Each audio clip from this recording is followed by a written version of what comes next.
Hello everybody, the Destroyer here, and welcome back to the cast of the Rise of the Witch King patch 2.02 version 5.0.1 from the October 2015 Rise of the Pumpking Halloween tournament.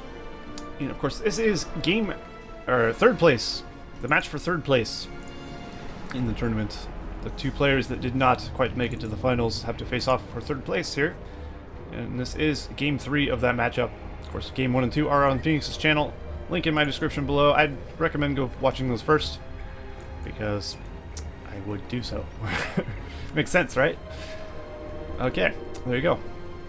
But yeah, this is game 3. I'm assuming, obviously, S.P.Q.R. and his opponents, EagleEyes, also known as Akashi-san, but I'll be calling him EagleEyes, obviously. One of them, each one around. I can't say which because I don't know, but if you go watch, I'm sure you'll find out. But them both winning a round, they'll have to play a third game here, which is this game. So we have S.P.Q.R. as Isengard, and then EagleEyes as Dwarves. So EagleEyes going for a Hall of the Warriors. Hall of Warriors, there's no the in there. We have a clan steading being thrown up by S.P.Q.R. So he'll be utilizing his Wildman, which is not a bad call. Wildmen can actually be pretty good against the Dwarves. Not in a one-on-one fight, really, but they're great for harassment, of course. Running around, raiding the Dwarven mine shafts. Especially if you can give them those torch upgrades. Take down mines very quickly. But it's just the most economical and effective thing to start with for Isengard, really. Starting off as RotWK warriors would be much more expensive and possibly not pay off. So, definitely not a good idea. But yeah, EagleEyes going for phalanxes first. He actually built a bit too close to the white layer there. That's unfortunate. White not happy about it. As you see there, he's wailing away at it.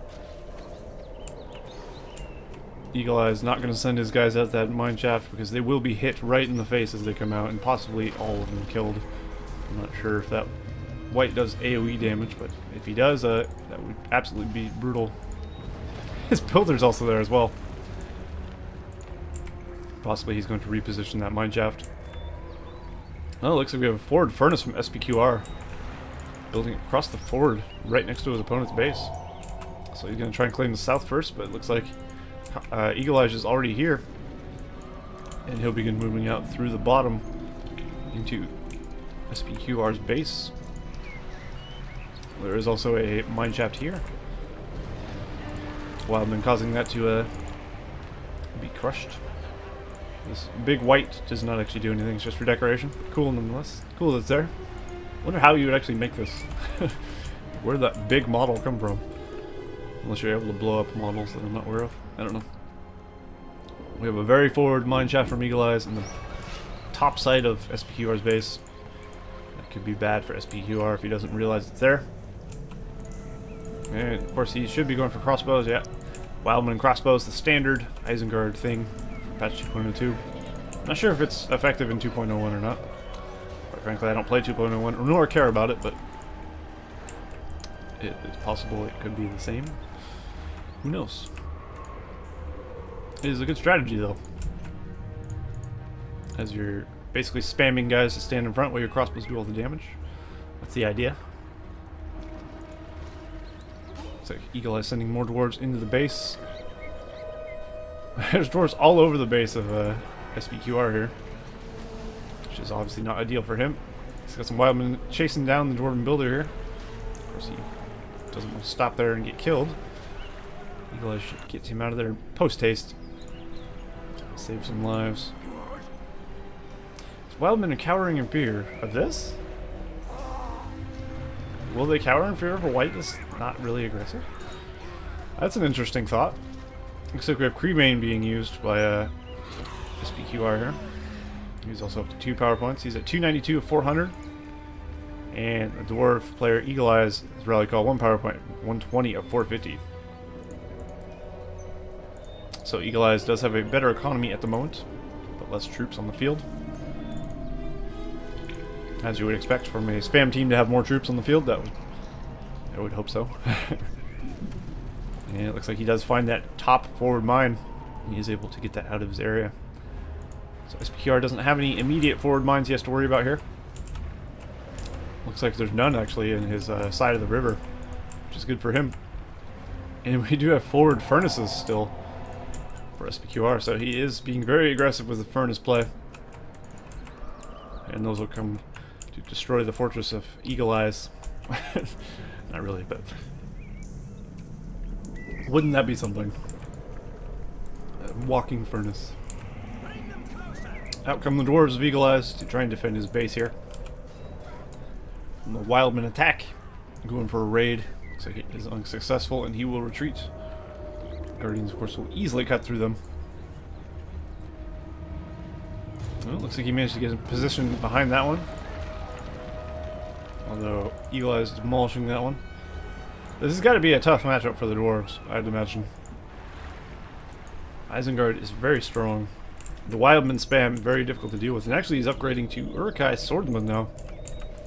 So that could be bad news for him as well. Throwing down another Uruk pit as well. S.P.Q.R doing very well. And yeah, I definitely think the Dwarves at a disadvantage. These crossbows being brought out to burst down some of these Guardians. Guardians should probably retreat into the mine if they can. Fortunately, the mine is taken out, and these Guardians left to die. Although the cave troll getting involved, brutalizing those crossbows. And that one battalion is almost gone now. Because of a slight misplacement. Yeah, they do cower in fear of this white. I wonder if that actually affects combat. So that can be annoying if your units just stop fighting and cower in fear. But it doesn't look like it's going to be playing too much of a big part here. 2 mine shafts fall.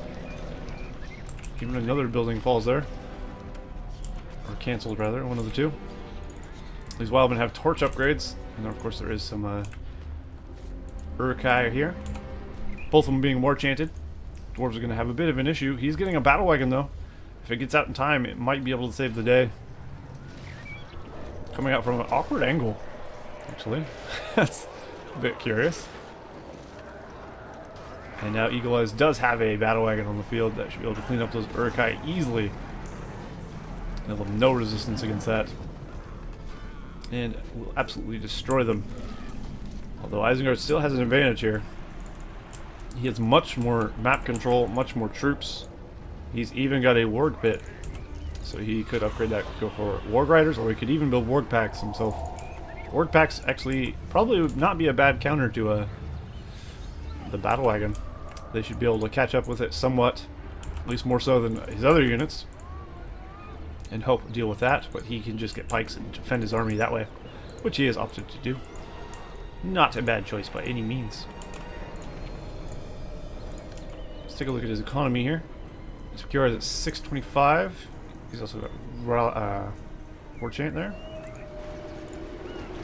EagleEyes not quite having enough another 5-point power, or even a 10 if he's going for that. He's at 575, so 625, 575. EagleEyes is losing the economy battle, and definitely losing the map control battle as well. Unfortunately for him. S.P.Q.R picking off the white here. Should be able to clean up that white layer, which is a nice pickup there. Get a power point, and of course the gold from within. EagleEyes' forward mine being destroyed up here as well. This game is definitely not going the way of the EagleEye. Unfortunately for him. What? We have a white here. A level 5 white. Does anyone own this? No, it's just his building rubble housing was destroyed, so he wandered off and attacked a Dwarven mine shaft. That's funny. Fortunately, the battle wagon is able to clean it up, but still funny nonetheless. And now a horde moving in the south. EagleEyes be prepared. He actually has no one in his mine. He only has 1 battalion to put in there as well. He has got a archery range, and he's getting some axe throwers, but he doesn't really have much in the way of a force. I guess most of his troops are up here, actually. Battle wagon getting a bit stuck. Might get picked off. Oh, so close. Crossbows could finish it, though. He's got to be a bit careful. Throwing down a heal to actually save it. I'd say that was a worthy heal. Because he's also got the axe thrower upgrade on the back, which is not cheap. Although his base is under attack here, these crossbows should be able to pick off the majority of these. Creebane especially, throwing his pikemen into porcupine formation to tank damage. While his crossbows do as much damage as humanly possible. There's also a few wildmen in here for good measure. And he's going for a Sharku, which will be great against these Axorers. Good choice for a hero. Lurtz is usually the prime choice for heroes, obviously, but I'd say in this case Sharku is actually better. He deals with Axorers very well. And that will cause his opponent to have to build pikemen more specifically. Of course, doing so, endangering Sharku very much so. So he should probably get Sharku out of there. It's hard to say which one would be better. Sharku's actually doing fairly well even with the pikemen out, just because of the Creebane. And he can use him to ride around and harass the opponent, which is bad for the Dwarves, really. Anything that gives Isengard more mobility. If he was to go for Warg packs or Warg riders, I think that would be a good call. So he could keep his opponents like completely cornered in his base and actually help deal with these battle wagons. So that's why Sharku is good with this as well. Sharku can catch a battle wagon and kill it. That's where Lurtz cannot. So I definitely approve of that choice.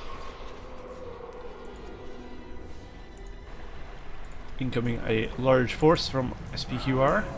He has actually gone for Warg packs, which actually pick off that white fairly easily. He's going to use them to burst down this white layer.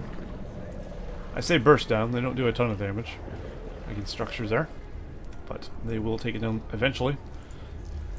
And Wildmen with torch upgrades will definitely be dangerous to the base of EagleEyes. You just have to watch out for that. Looks like EagleEyes trying to claim this out in here and maybe get some hobbits. Hobbits would help quite a bit. Plus he just really needs the troops. Can he actually support the troops is the question. So 332 of 425. S.P.Q.R is 634 of 925. Huge economic advantage. He does have devastation as well, giving him even more economic advantage. And I think this game will definitely go to S.P.Q.R. It would be difficult to see EagleEyes coming back from such madness. Nice clump of troops here, right in the middle of all EagleEyes' buildings. Going to take down everything. One of Hull's warriors falls here, and he also lost his prime mineshaft. Mineshaft is really crucial. Now the war chant has been thrown in as well. He will also lose his archery range, I would imagine, as well as a lot of troops. And this might be GG right here, I would expect. I don't know how EagleEyes could come back from this. There's just too many Isengard troops here. Some of them still being Wildmen with torch upgrades, so he will have lots more to do. Alert's actually being brought out as well. It looks like he's taking a lot of Hobbit damage. Hobbit summon actually being brought out. He should really send Frodo over here to use his fear ability.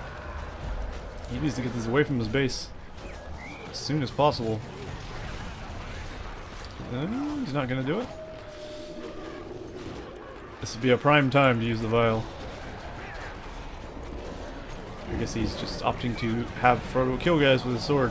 I guess that works too, but he would have taken a lot less damage. Doesn't look like he's going to be taking any more damage though, because these Urkai are doing a very, very small amount to the fort. But EagleEyes is now crippled. He has nothing. He has the inn up north and a few mines. He has a small force here. Most of it being summoned in hobbits, unfortunately for him. This Urkai actually got away. That's unfortunate for him. Well, he just has some guys in the mine shaft, it seems. A couple of Exors in there as well. So he will put up a fight. He's not out of the game yet, but I don't think he'll be able to come back from this. S.P.Q.R just has way too heavy of a lead. All he has to do is to keep sending men, and eventually the Dwarves will fall, even if he does get his base rebuilt. A sneaky little forward siege works. Oh, yeah, I was just about to say, some siege works would be great. He's going for battering rams. Oh, sweet. Very rarely do you see the battering ram utilized, honestly. But it is very strong. If you have an army to defend it, absolutely incredible. And we do have a worm tower out in the field as well. Already at level 2. At level 3 he gets venomous words, which is basically a Creebane. And here comes the first battering ram. Looks like he's got a second siege works up as well. At this point, I think EagleEyes is in some deep, deep trouble. As if he wasn't already. Pumpking's going to die fairly quickly, taking his arrow damage. But he's tanking it for this. Of course, these don't take too much arrow damage or axe, depending on what you look at. And that should be enough, actually. Especially in conjunction with the rest of the army that is not even attacking yet. You should be able to take them to the fort. Of course, he probably has more on the way. He has another battering ram on the way and more army. EagleEyes absolutely being demolished here. Looks like third place will go to S.P.Q.R. Rightfully earned. Absolutely destroying the dwarves with Isengard here. As Lurch leads the charge against the last building, EagleEyes is defeated. S.P.Q.R. takes the victory. So yeah, that's been the third place game. So S.P.Q.R. is third place victor in the tournament. Which is not bad. Not bad at all. Third place is pretty high up there. Only behind first and second, of course, being the players who are in those matches. So, I hope you guys enjoyed that. And of course, remember to check out Phoenix's channel for the rest of the tournament coverage, as I'm only doing half of it. So yeah, I will see you guys in the next cast of the Rise of the Witch King, patch 2.02. So I'll see you guys next time.